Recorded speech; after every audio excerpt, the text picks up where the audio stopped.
Okay, hi everyone. Welcome and thank you for joining us today.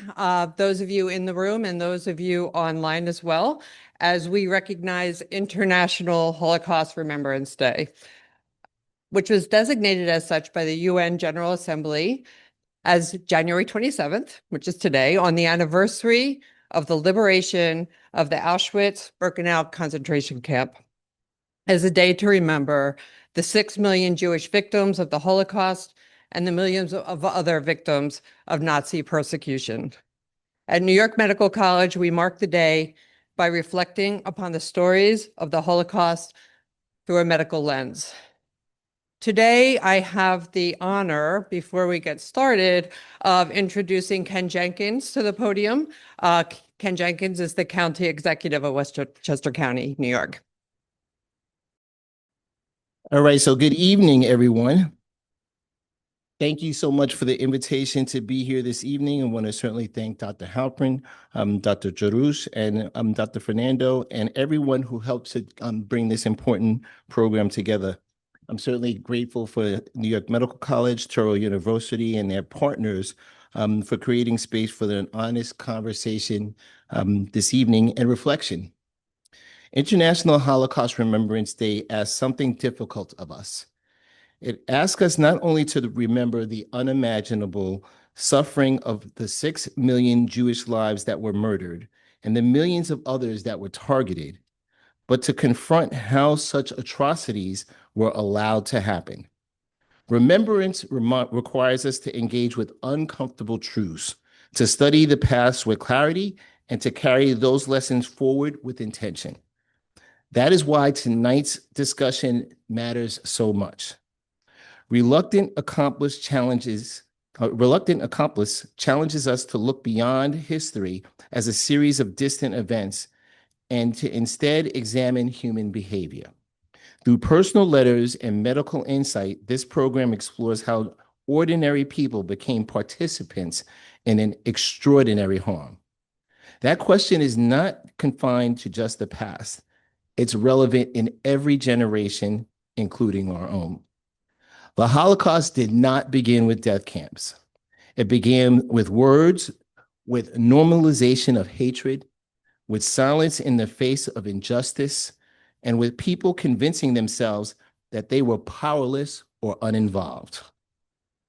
Understanding that progression is essential if we are serious about ensuring that it never happens again.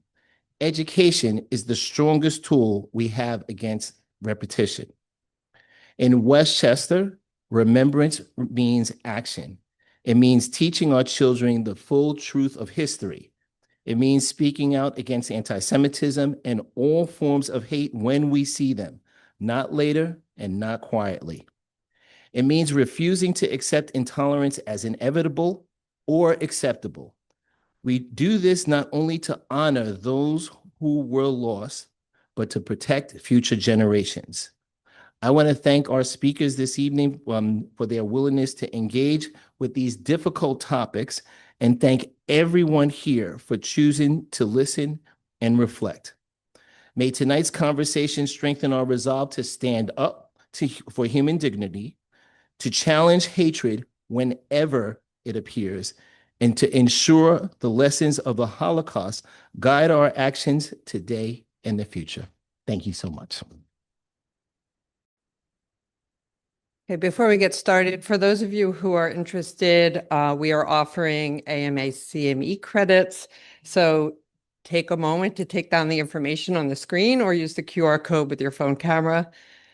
The story we'll hear today about the reluctant accomplice is complicated, and your interpretation will reflect your own experiences.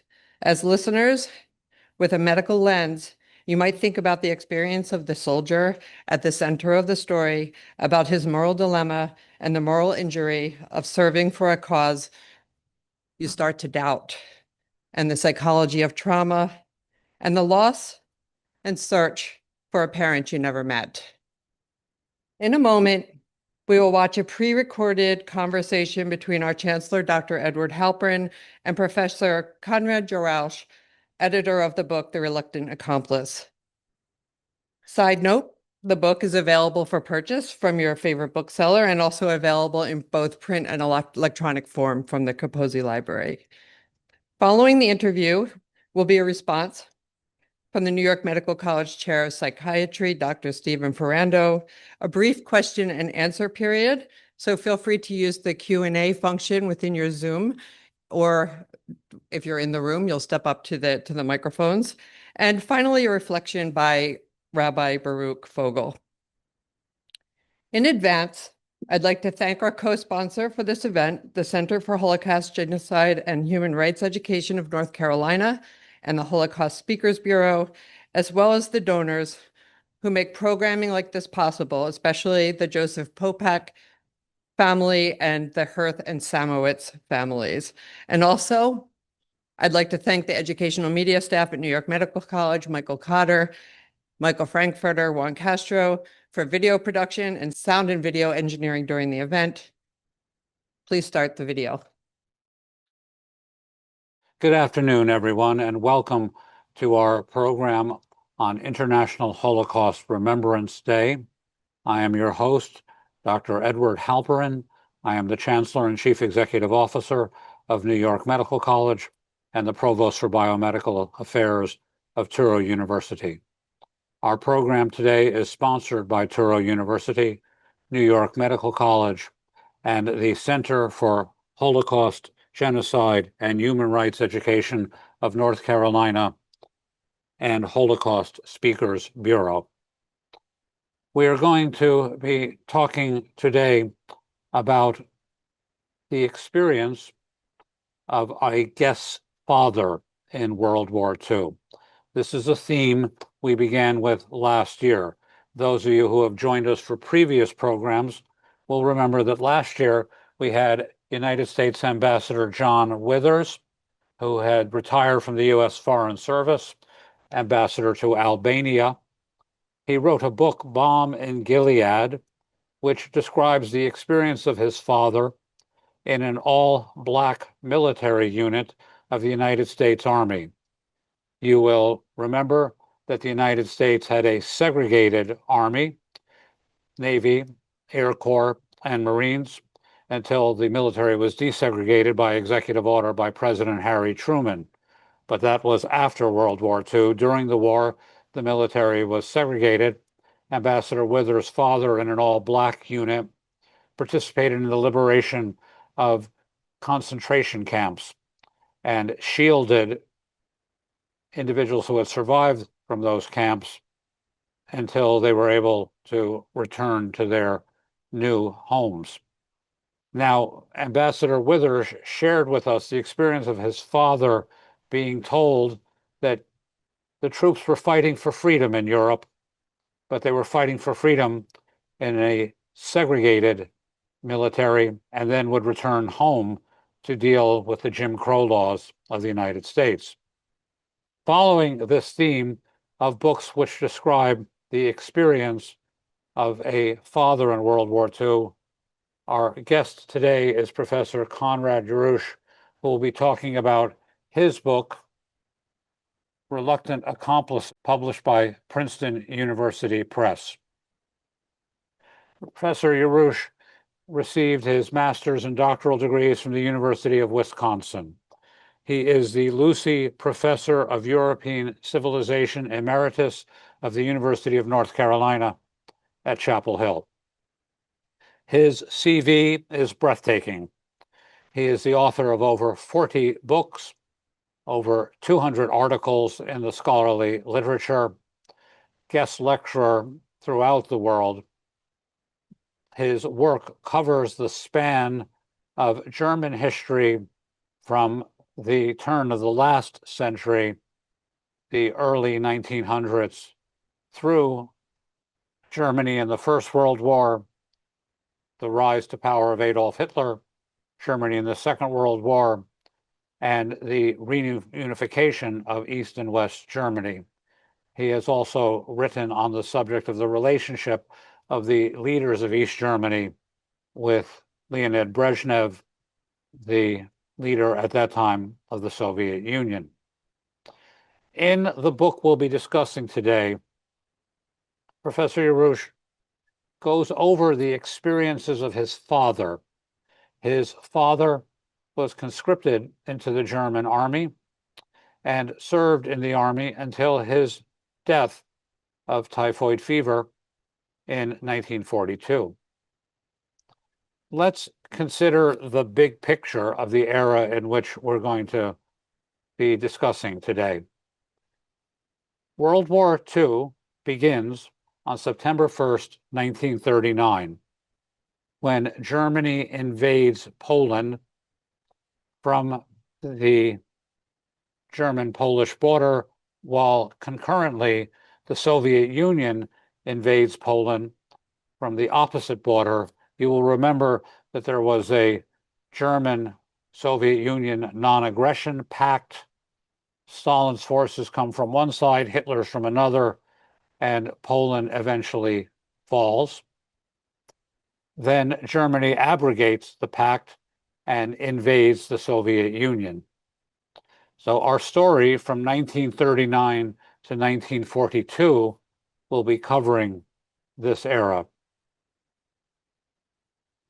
It is a challenging topic, and for many of us, a unique approach, as Professor Jarausch will share with us the experience of his father, largely through his father's direct eyewitness testimony in the form of letters written by his father to his wife and to his mother.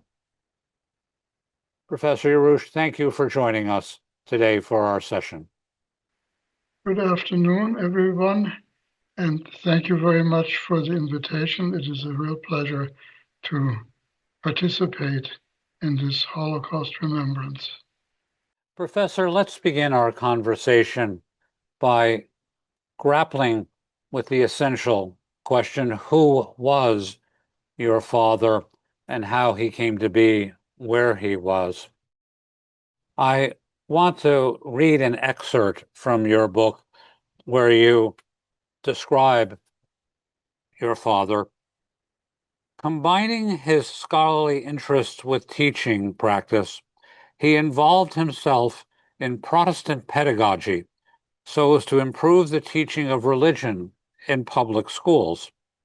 In 1929, he published his examination essay on, quote, teaching the Gospel of St. Mark in 8th grade, close quote, in the Journal of the Protestant Teachers Association.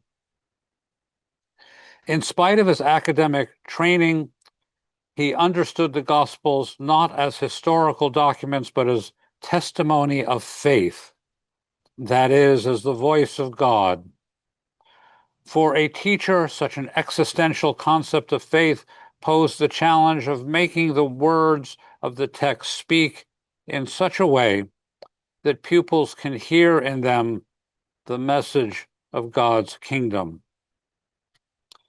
This surely does not sound like any high school teacher that I ever had. This description of your father's work sounds quite exceptional. So let's cover the basic who, what, why, when, how. Who was your father? Why did he come to be in this position? What were his interests? How did he come to be where he was in life? Please, Professor. He was born in 1900, and so he is 39 years of age. And 3 or 4 of the birth cohorts from before 1900 were still drafted into the German army, and he was part of that. He was an academic who received his Ph.D. at the University of Berlin with a dissertation on Icelandic sagas. That is part of the interest of the new right in Germany in the 1920s and early 1930s. He was a high school teacher at the Cathedral School in Magdeburg in Germany, where he was also involved in teacher training in the subjects of history, German, and Protestant religion, and he was a co-editor of a professional journal. I have to add to this that in Germany, the subject of religion was taught in school, in Protestant schools, Catholic schools, and a little bit also in Jewish high schools. So what we have here is an academic who briefly served in World War I at the end of the war, but no longer made it to the front, and who was drafted again in 1939 in the summer in order to be part of the Second World War and the invasion of Poland. He was happy that I was born in the summer of 1941, but his leave was cut short due to the attack on the Soviet Union, and therefore he never saw me. I never met him either. So this is a complicated relationship, a wartime relationship between a father who was an academic and what would be a half orphan, which would be myself. The idea that while a nation ostensibly is at peace, would conscript a married 39-year-old who had already served in the First World War seems quite exceptional and seems indicative of what Germany's plans were towards Poland and ultimately turning to the west towards France. Also, as a result of a limited age cohort, because many people who had served in the First World War had already passed. Yes, quite right about the issue of bringing people back from World War I. Among the things that our medical students learn in our history of medicine class at our School of Medicine is that because of the high death rate of young German men in World War I, a concern of German medicine in the 1920s and 30s was who was going to father the next generation of German children, and this fed in to popular concepts of eugenics at that time. I'd like to continue on the theme, Professor, trying to understand your father, and I'd like to read another excerpt from your book. This is a letter that your father wrote home in May 1940, and he writes as follows. The evening before Pentecost, 1940. The heather is now starting to fade. I'd like to lay my head in the dry heath and sleep with the waning day, but I'll pull myself together and keep watch. It's banal now to speak of the junipers looking like ghosts during dusk. But don't they appear again in places where once I had seen them before, dark, shrouded in shadows, and I can't tell how they've gotten there? I duck under the broad branches of a young pine tree. Who knows, perhaps it's better to make myself invisible. The opposing spy patrol and the darkness of nature can wait for me. Who can decide? Who can tell what is right? But I pull myself together. I can't let myself go thus. I have responsibilities. My comrades are here. Yes, but where exactly? They lie in their trenches, only a few feet away, covered with earth, buried under the cut pine limbs. It's poetry in the form of prose. What does this tell you about what kind of a man your father was to write a description home like this? This certainly doesn't sound like your average grunt in the trenches, does it? Well, I mean, as a part historian, he wanted to record what he was seeing. And since he was also somewhat of a literary scholar and journal editor, of course, he is, or he was an intellectual. This is clearly not the average German Lancer, that is a German GI, but rather somebody who is reflecting on what is happening in the conflict and who is hoping that war may be over so that he can return home. Let's help our audience understand, Professor, your father's chronology in the context of the tale that is being told. He is conscripted into the Army in 1939. What is he assigned to do? Where is he assigned to do it? Explain that for us, please. Well, he is not a frontline soldier, but is rather part of a reserve battalion guarding Polish POWs in the campaign in Poland. He does become a staff sergeant, but not an officer, because he falls and he wrecks his knee.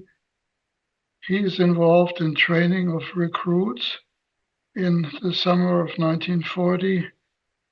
He is moved back to garrison duty in Germany and is hoping to be reassigned for civilian duty, but this never quite happens. And therefore, in June 1941, he is part of the invasion of Russia, where he is tasked with controlling and organizing a field kitchen that was supposed to feed prisoners. Was it your impression, Professor, that your father thought this was a just war? What were his views on the rationale for the war? Did he have any trepidation about the invasion of Poland and the subsequent invasion of the Soviet Union? Well, in the invasion in Poland, he was a Prussian patriot, and Poland is territorially next to what used to be Prussia. So he is a kind of nationalist who is supporting the war effort. And it takes him quite a while and experiences with brutality, with suffering, until he begins to question whether this war should be going on. And most of that happens in the fall of 1941 with the invasion of Russia, because he was supposed to be feeding hundreds of POWs, sometimes even thousands, and the German command did not feed these people sufficiently. So he gets into a moral dilemma. As a Protestant Christian, he thinks he should be responsible for his neighbor, even if that neighbor is wearing a Russian uniform. But he also sees that he cannot fulfill that responsibility because he's not getting the necessary foodstuff. And so he begins to question the morality of the war. Professor, following up on what you just said, I want to read another selection from the book. This is a letter your father writes on January 4th, 1942. I now have to prepare food for 3,000 prisoners. Unfortunately, I can't report that I can let them eat their fill. The undernourishment and diseases are just terrible, but the land doesn't have anything else to offer up. My comrades are also relying on me more since we've gotten to know one another better. And so the days fly by. The landscape is often beautiful, covered in hoarfrost and the wintry sun shines down on the snow. The winter has been relatively mild up until now. The last few days were between 20 and 25 degrees, and then you note below Celsius.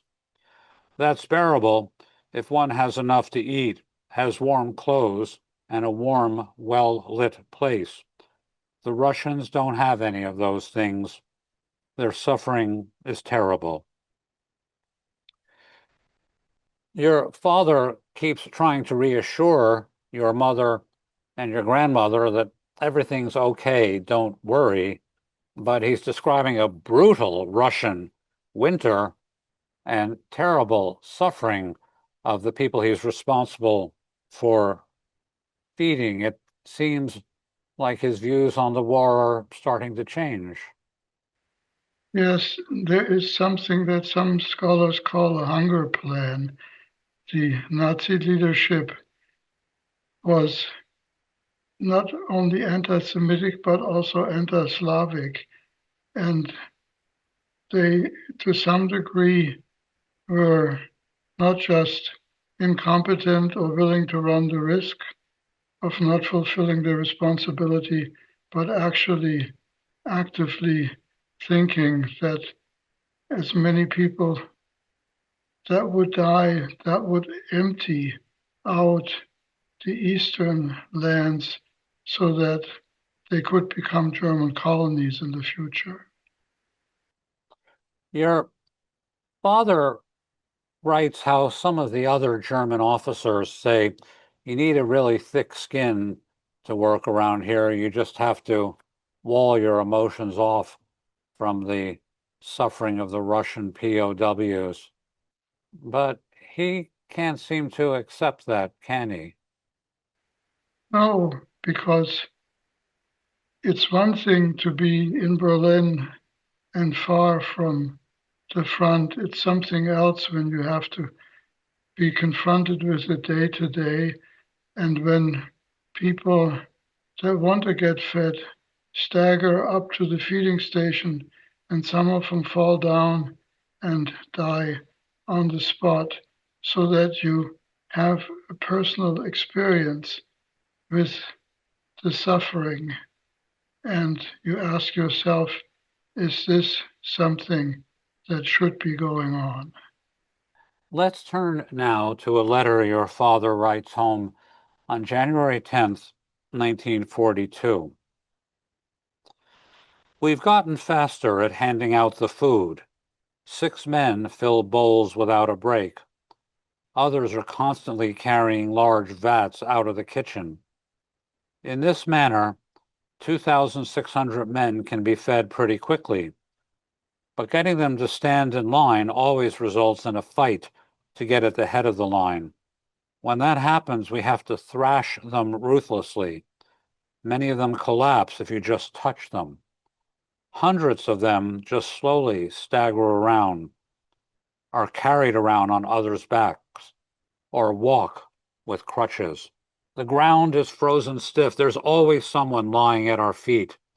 At the moment in our camp alone, 20 people die each day, and then we have infirmaries with 500 sick men.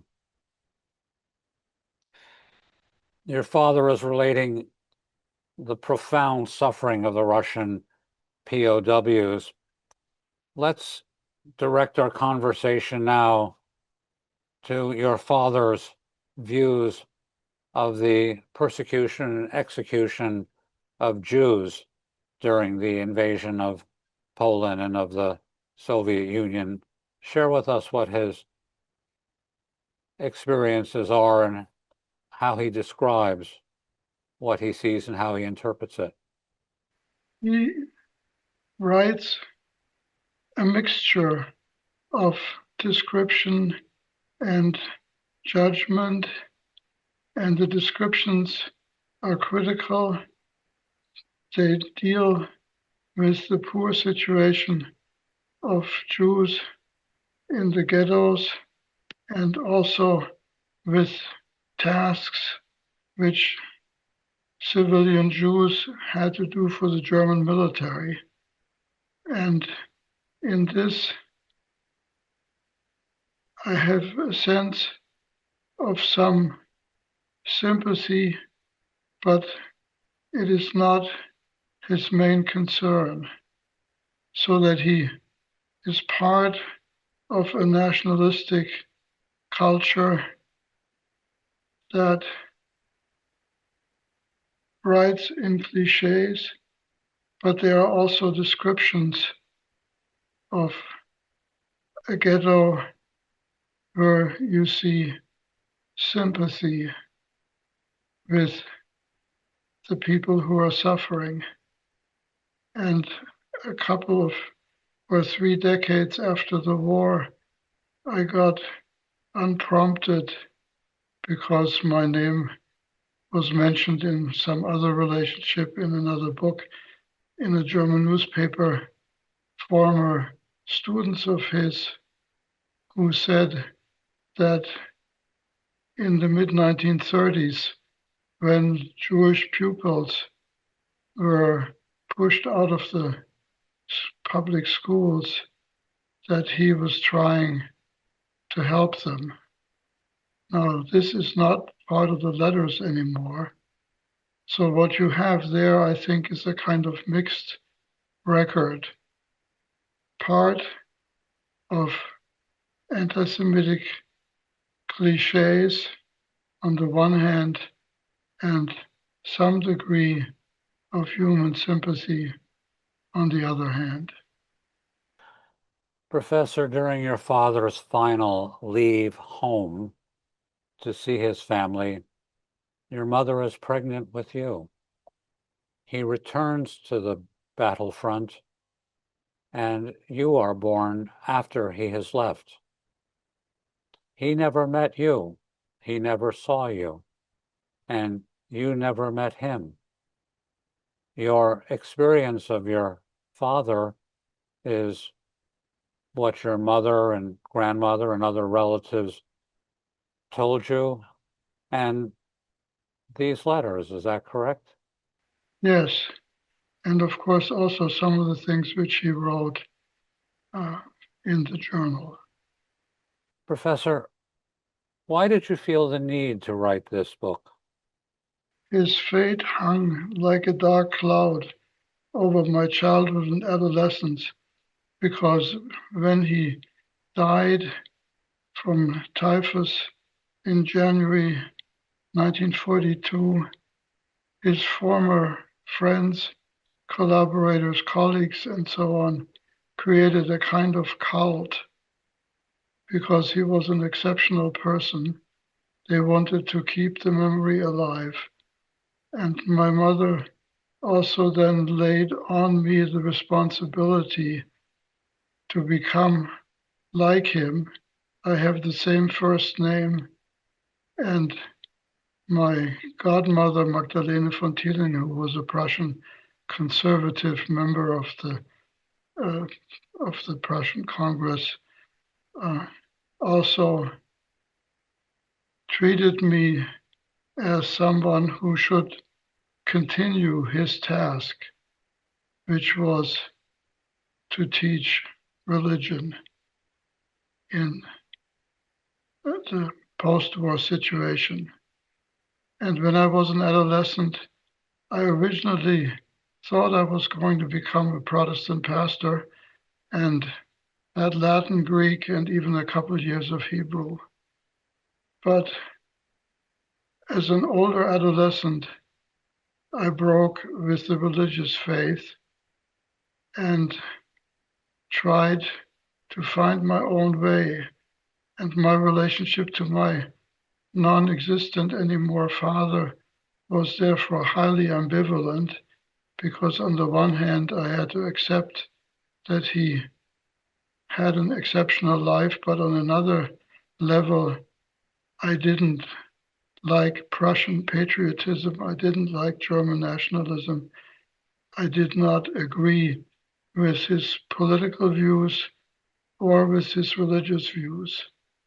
And it took me until I retired from being director of a new research center in Potsdam in Germany a couple decades ago for me to accept the fact that I should not grumble about him or my not living up to his expectations or the expectations of his wife, but rather try to deal with the contradictory legacy that he had left, because I realized that I was also part of this and I couldn't escape it by ignoring it.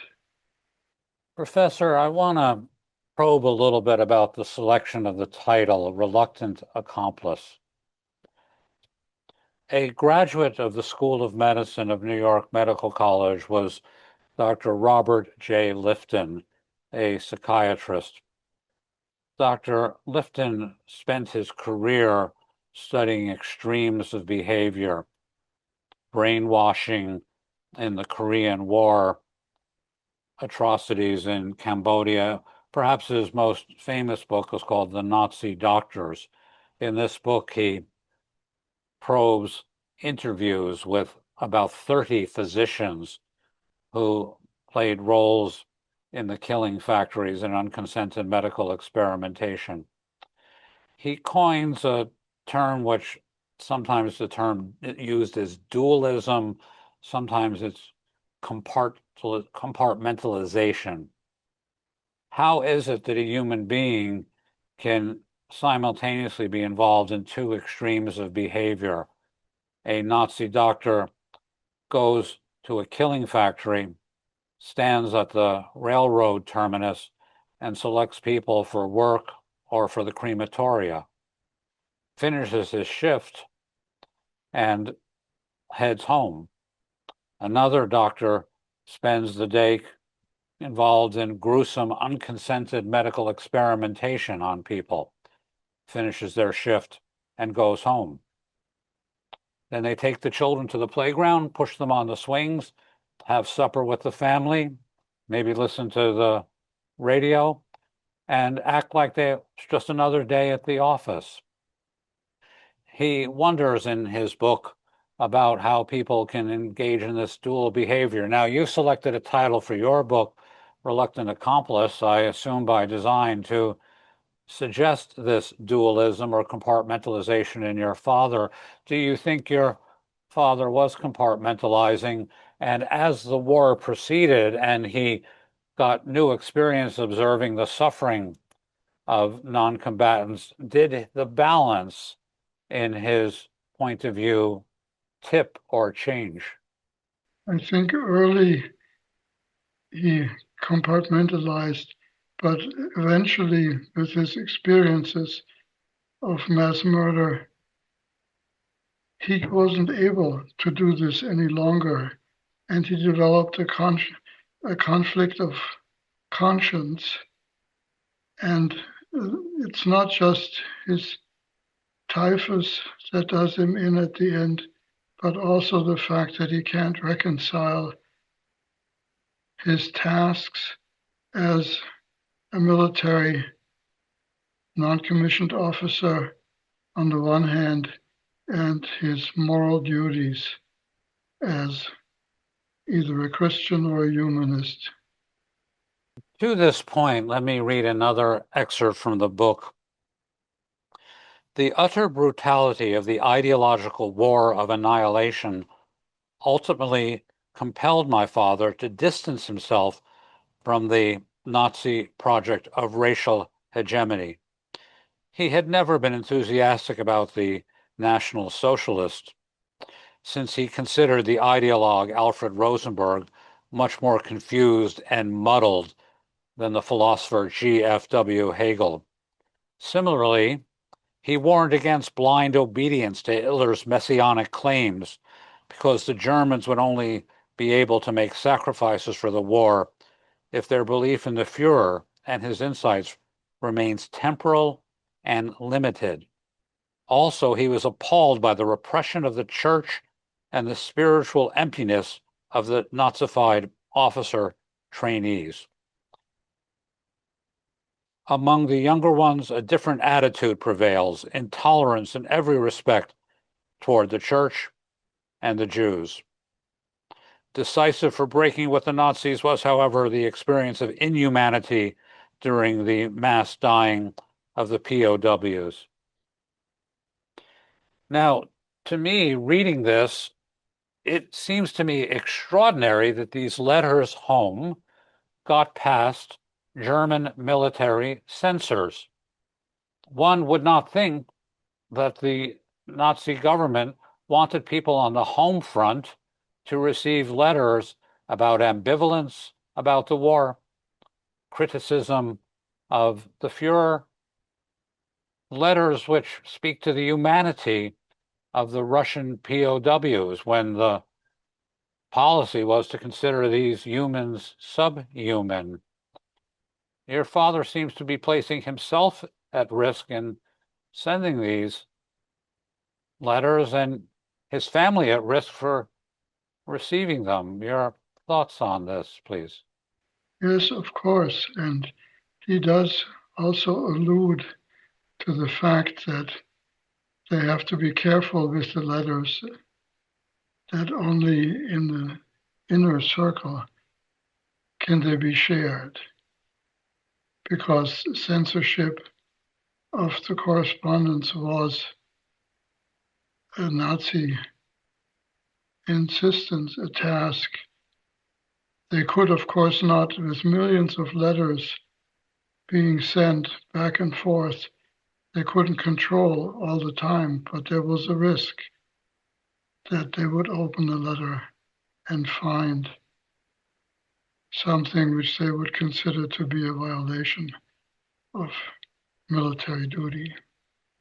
Your father writes home and describes a lot of what he's reading, and he describes sending books home that he's finished with for your mother to read, including sending her a copy of a work by Karl Marx.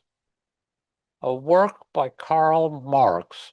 Germany is fighting a war to crush Bolshevism.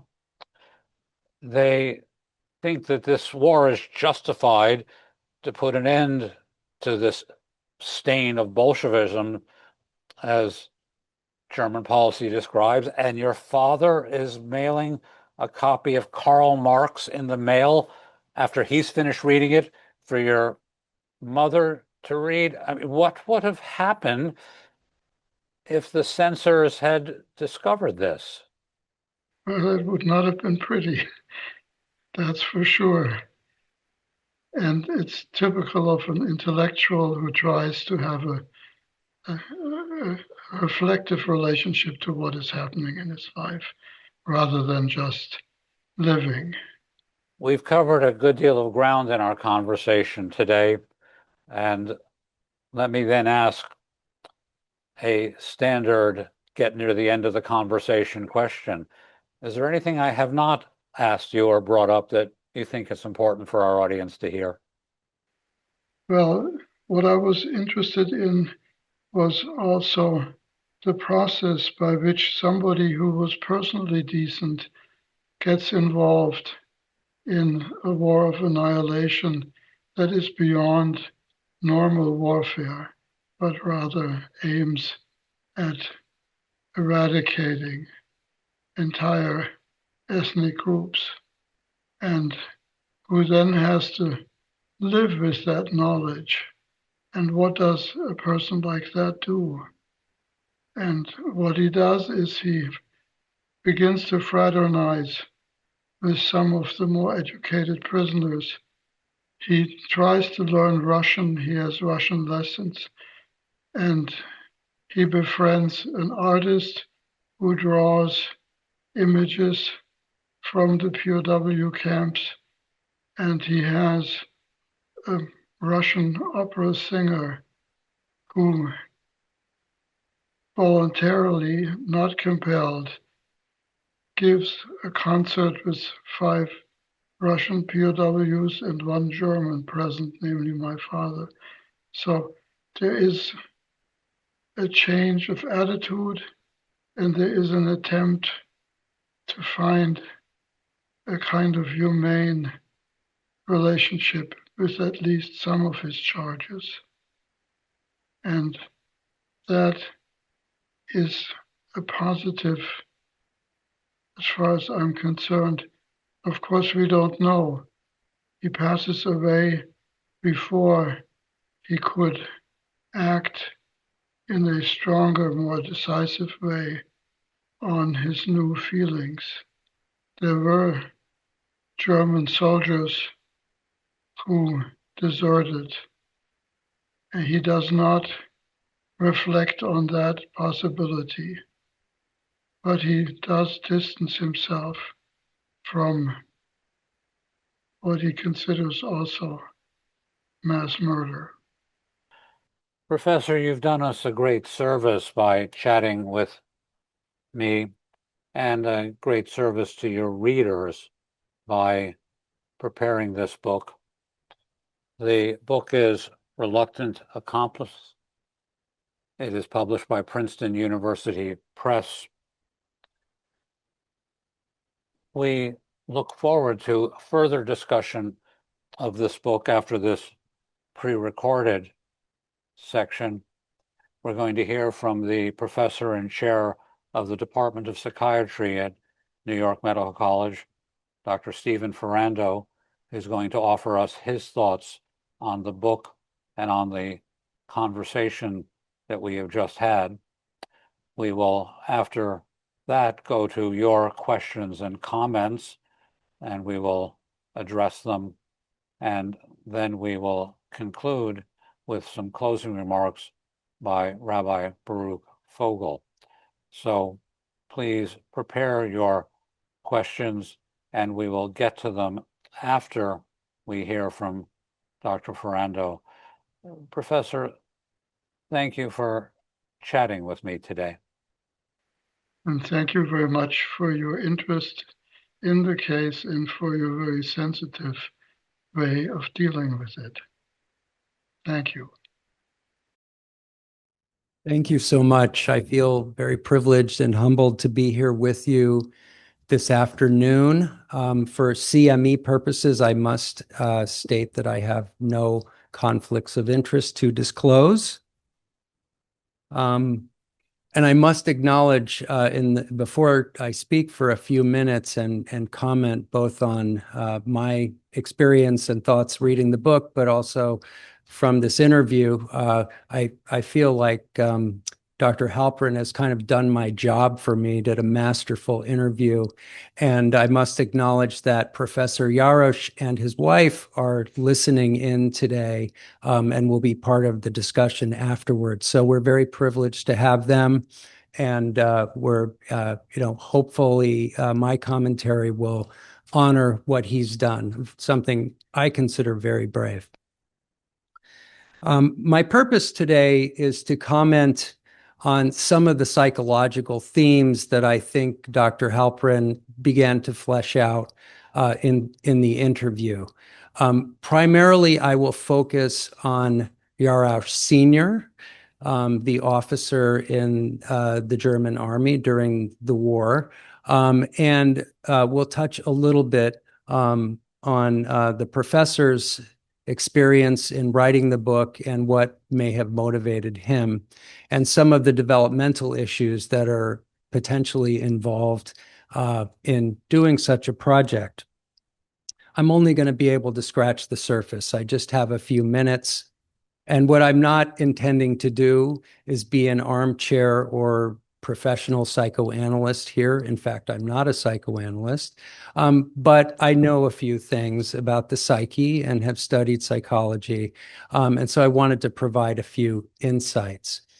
This is a very, very immersive book. It's if one reads it, it's an emotional experience, I think, and one kind of experiences in parallel what might have been going through the mind and heart and emotions of this particular individual who is writing about his experiences. A couple of things that are very, very important that have been touched upon.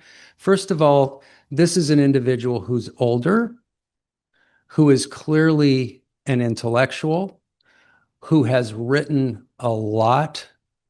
And so therefore, the notion of writing and recording for him is just second nature. Very different than someone who was brought up as a Hitler youth and indoctrinated, and didn't have the type of perspective that this individual had on the experience of the war and what was actually going on.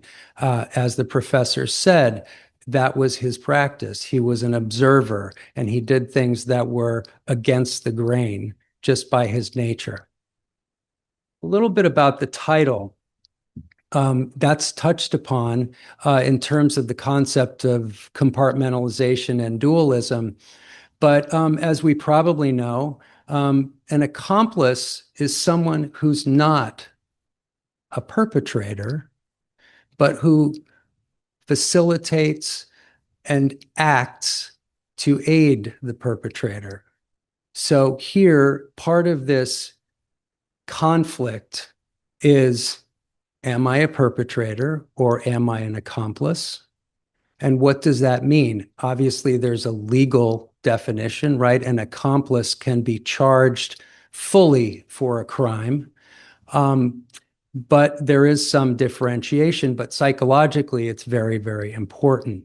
And as Professor Jarausch indicated, this individual's growing self-definition, self-realization of being an accomplice, he thinks partly does him in. In other words, there's not only having typhoid fever, but the psychological collapse involved with that realization is overwhelming.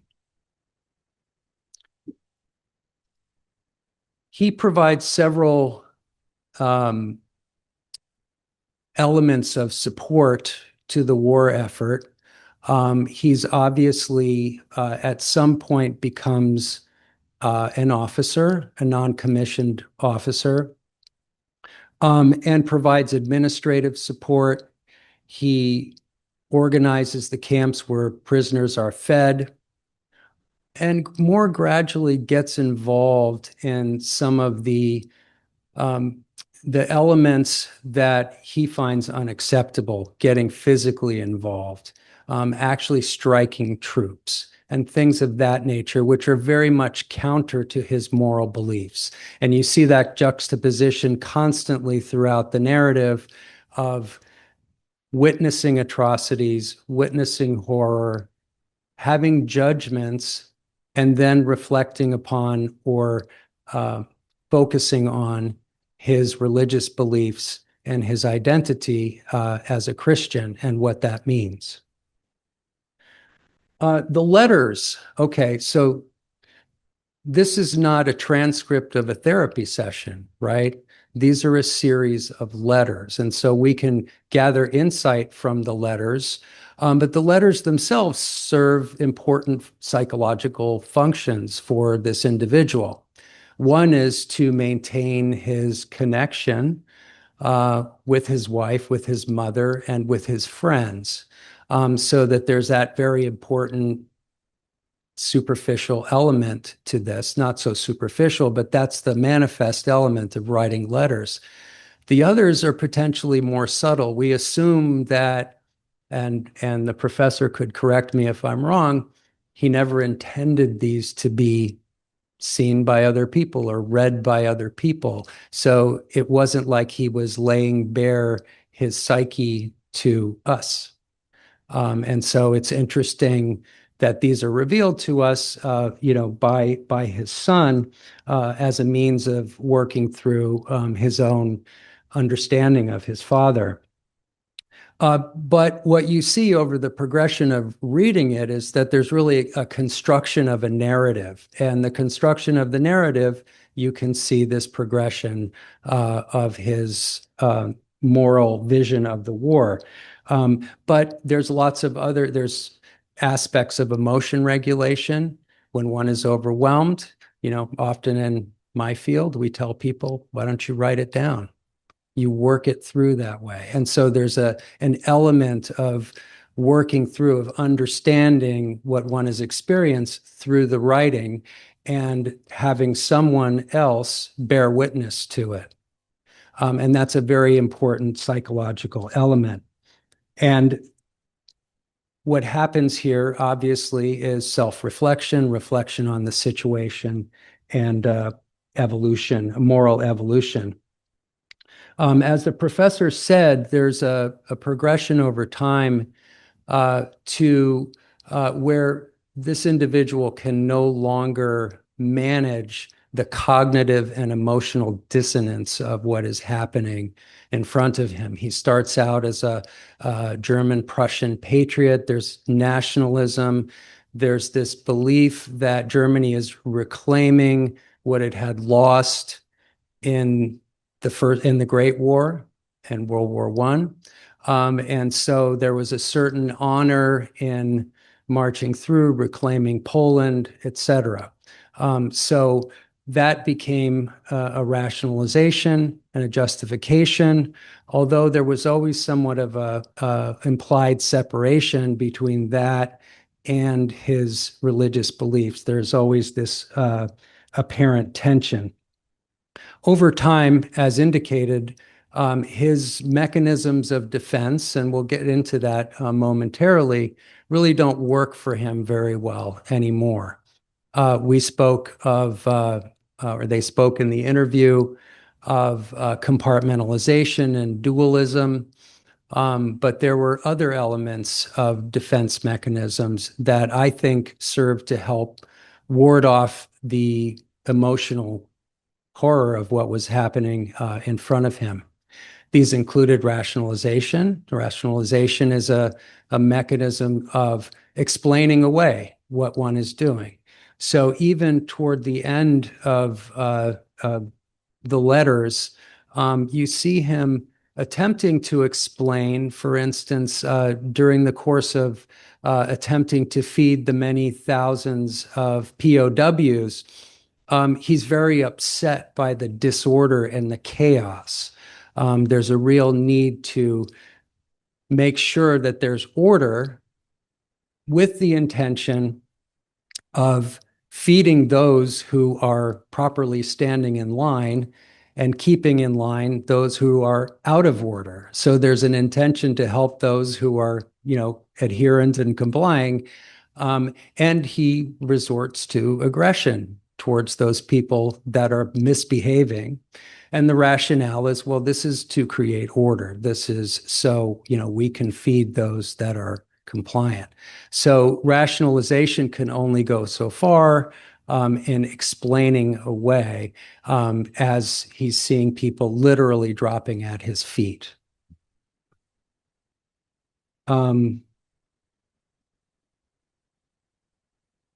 Another defense mechanism that he's using throughout especially during the invasion of Russia, and this was mentioned in the interview, was that of externalization and projection. So one of the ways in which he, again, could rationalize or see that it's not us doing the atrocities, or that our atrocities aren't as bad as theirs, is to constantly focus on Bolshevism and communism. So he literally would say that the prisoners will be better off, even though we're not doing good things, they will be better off when communism is defeated. So that serves as, again, an externalization, a rationalization for some of the behavior. Again, in the end, it doesn't particularly work, and he merely becomes demoralized and succumbs to illness. Another thing that we see, which adds emotional valence to the cognitive dissonance, of course, is empathy.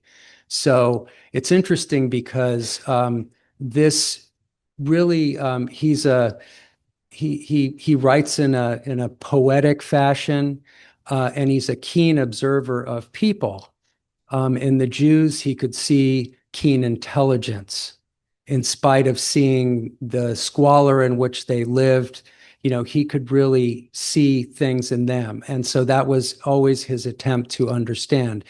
He befriended a number of Russians who he also identified with, people who were cultured, an opera singer, an artist. You see some of the artists rendering here. He had an ability to empathize. And through that empathy, I think he really was able to save some of his moral dignity by really learning Russian, attempting to speak with them, actually sitting down with them, listening to music, listening to the opera singers sing, etc., having somebody draw a picture of a photograph of his wife and child, who he, of course, never saw. So these are some of the elements I think that are interesting in terms of how he might have coped and managed his way through this situation. But we must remember, this is a years-long journey for him, both psychologically and physically. And like so many, he succumbed to the horrors of the war. In terms of Professor Jarausch and his motivation for publishing these letters and providing commentary, I think it's a very brave thing to do. As a psychiatrist, I must wonder if he ever engaged in therapy, and he doesn't have to answer that question. But we would get very excited about this. He's very honest in that he indicates that it took him many, many years of essentially disconnection or disconnecting and disavowing in some ways the legacy of his father. And it's only later that he feels it's important and is able to publish the letters and see the progression of his father through the letters that he wrote. But Dr. Halperin and I, and this is the last thing I'll say, you indicated that the professor's CV is breathtaking. He's really, in his own way, identified with his father as a scholar, as an intellectual, a very prolific one, obviously, and one who has obviously found his way to integrate or identify, obviously through his basic intelligence, but also through his own motivation in life, to be a very prolific writer and historian. And I think that's very important to realize. So we all, in our developmental stages, have to figure out, what good and less good aspects of our parents we need to integrate. And I think, at least from the evidence we have, he's done a pretty good job. So thank you very much for the privilege of being here today, and happy to participate in the Q&A. So if there are any questions in the audience, feel free to step up to the microphones on either side of the room. There are a couple questions. I don't know if Professor Jarausch has been looking at the Q&A, but there are a couple questions within the Zoom. I think some of these, having read the book, aren't explicitly mentioned or answered within the book, but there might be some subtext or some additional information that the professor has. One of the questions has to do with the Nazi attempts to de-Judaize the Gospels, and whether your father might have had any comment or suggested response to that as a religious scholar. Yes, one of the reasons he does not become a party member is the neo-paganism of the Nazis. There was a subset among the National Socialists who fantasized about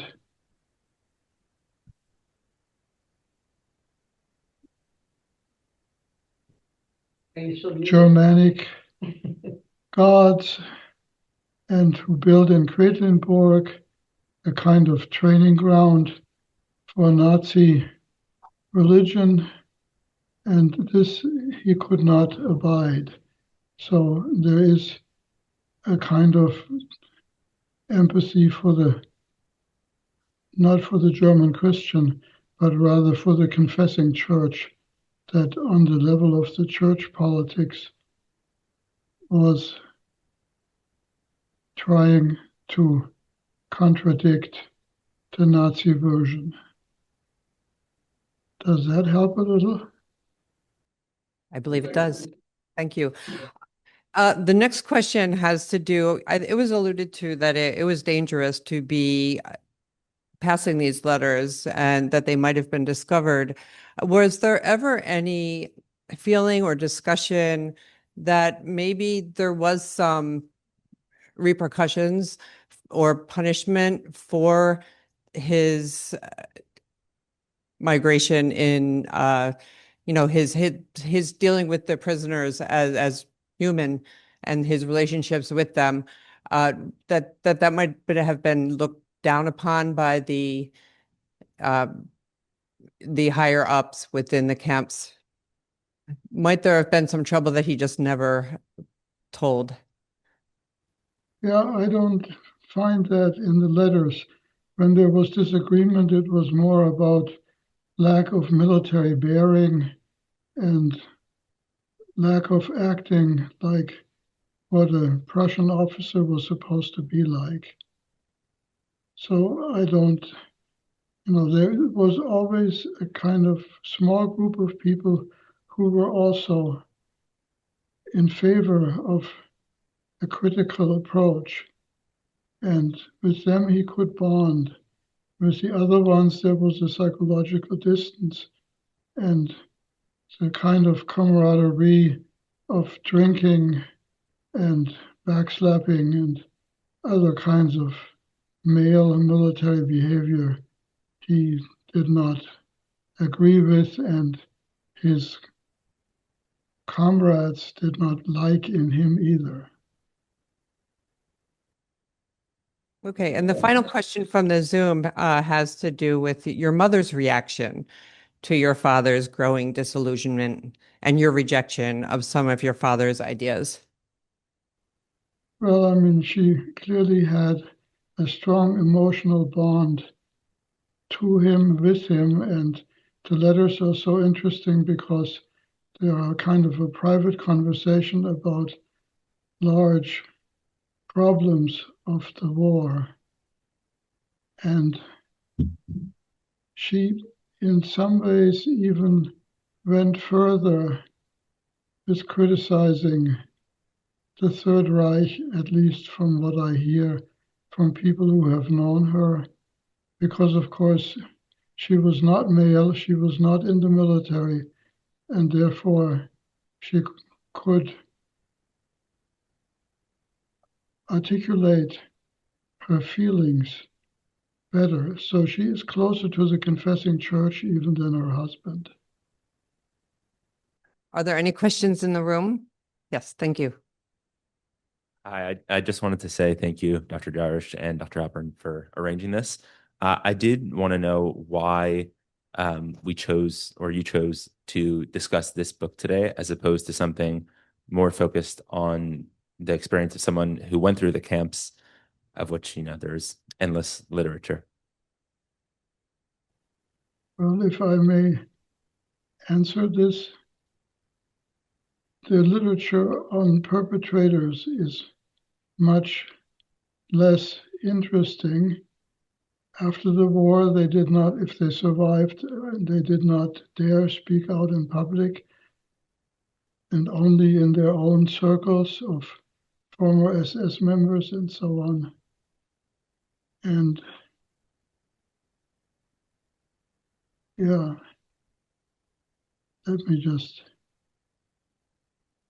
and of course, I can't speak for the organizers. Yeah. Dr. Halperin, would you like to address why you chose this book as the discussion for this event? I chose the book because it's an example of what the filmmaker Ken Burns writes about in the difference between real history and melodrama. In melodrama, there are perfect heroes and perfect villains. In melodrama, Dudley Do-Right always saves Nell and gets her off the railroad tracks before Snidely Whiplash ties her down and she gets run over by the train. In melodrama, Sergeant Preston always solves the crime. In melodrama, there are perfect heroes and perfect villains, like in Greek mythology, but history isn't melodrama. History is drama, in which the heroes are flawed and the villains are complicated and have their own emotions. And this book, as well as the book we did last year, are examples of real history that makes you think about how ordinary people put in extraordinary situations have to try to learn how to respond to it and cope with it. It would be easier if we had a cartoon view of history of perfect villains and perfect heroes, but that's not life and it's not history. That's why I picked the book. Okay, thank you. Okay, with that, in the interest of time, we will end the question and answer period. Thank you, Dr. Jarausch. Thank you, Dr. Halperin. Thank you, Dr. Ferrando. I would like to maybe give a round of applause. And at this point, I invite Rabbi Fogel to close the program with his reflection. I also wanted to begin by thanking Dr. Halperin, Dr. Jarausch, Dr. Ferrando, and everyone for putting this event together. Today is the 81st day, 81st year after January 27, 1945, when the Russian army liberated Auschwitz. There were very few people left. Most of the people who survived Auschwitz were taken on marches. As Dr. Halperin pointed out, here in the medical school, we think about doctors who perpetrated crimes. Many of the survivors who were pictured that day, the famous pictures of January 27th, 1945, were some Mengele twins, some of those who were experimented on. But as I listened today and I listened to the interview and the questions how a professor dealt with his father, how it took him decades to come to grips with it, I'm reminded, and I thought of a chapter in Ezekiel. In the prophet Ezekiel, 18th chapter, he asks the question, and he lays it out. Chapter 18, verse 14 through 20. A man has a son, and the son sees the sins of his fathers. He doesn't follow in his father's path. He doesn't eat on the mountains that his father ate, or doesn't look to the idols and the pagan gods that his father had, etc., etc. All the sins of the fathers that the son does not follow in. And in verse 19, the prophet Ezekiel says, and you ask now, why does the son not bear responsibility for the son bear responsibility for the sins of the father? The son walked and did righteous, mishpat tzedakah asa, and the father didn't. And it bothered me. Why do I need the prophet Ezekiel to tell me that if the son doesn't follow in the footsteps of the fathers, that he bears no guilt? Of course. If you don't sin, you're good. Why would Ezekiel have to reach out and say, hey, maybe the son, the father, what's going on, and tell you that it's not true? There is no commemoration day for Treblinka, Majdanek, Dachau, because most of those places, Mauthausen, right? All those places were blown up. The Nazis destroyed the evidence. They didn't want the world to know. Auschwitz remained as a place for the world to think about these atrocities. But for me personally, I have a hard time saying the word Auschwitz and thinking about it. Most of my great-grandparents died there. Three of my four grandparents are survivors. My uncle, my grandfather's son, was one of the 200,000 plus children killed immediately upon arrival of Auschwitz. And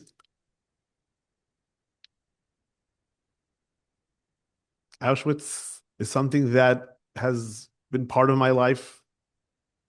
I'm a grandchild of survivors. I'm sure Dr. Ferrando will tell you, there is a lot of epigenetics and discussion about third generation grandchildren of survivors.